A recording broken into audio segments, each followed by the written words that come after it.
కూడా కట్టేశారు.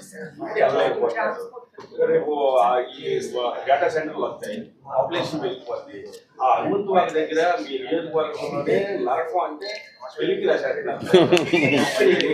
ఇవన్నీ ప్రాజెక్టులు ఓకే, కానీ రవాణా సౌకర్యాలు కాదు. ఓకే. డేటా సెంటర్స్ కూడా జనాల్లో ఉంది.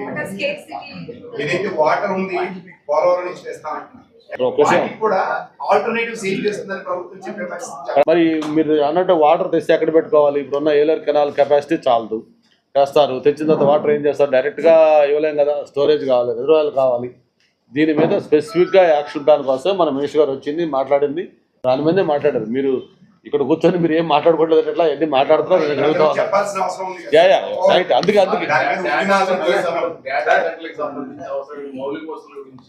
జిల్లా నాయకులు కానీ జిల్లా అధికారులు కానీ ఎక్కడ అధికారుల దగ్గర ఏ సమాచారం లేదు. పవర్ కి సంబంధించి ఎలా ఇస్తారంటే మేము ఇవ్వట్లేదు, చూసుకుంటుంది. నుంచి ఇంటికే వాటర్ ఇవ్వలేని పరిస్థితుల్లో డేటా సెంటర్లకి మేము వాటర్ ఇచ్చేస్తాము, గిగావాట్లు ఇచ్చేస్తాము, ఎడంగాల అసలు ఎవరు మాట్లాడలేదు. సమాధానం చెప్పండి. జిల్లా కాదు, ఒక నిమిషం. ఇప్పుడు మీరందరూ మీడియాలో యాక్టివ్ ఉన్నాడే కదా, ఈ 2 సంవత్సరాల్లో ఎన్ని మెగావాట్ల పవర్, గ్రీన్ కానీ లేకపోతే సోలార్ కానీ లేకపోతే ఏమంటారు కంప్రెషన్ స్టోరేజ్ ఈజీ కానీ మొత్తం ఎన్ని వేల మెగావాట్లుగా అయింది? మొత్తం ఎన్ని వేల వర్క్లు జరుగుతున్నాయి చెప్పండి మీరు.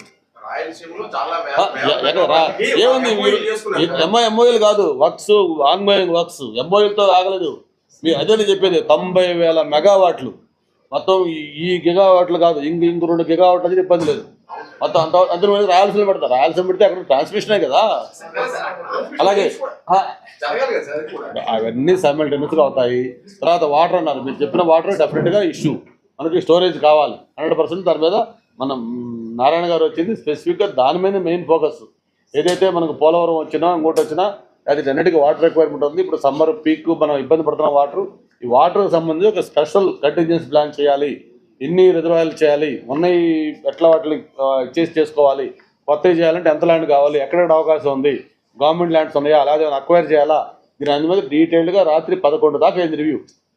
అవన్నీ ప్రభుత్వం మీరు చెప్పిన ఇష్యూస్ కొన్ని ఉన్నాయి, వాటి అన్నిటి మీద ఆలోచిస్తున్నాం.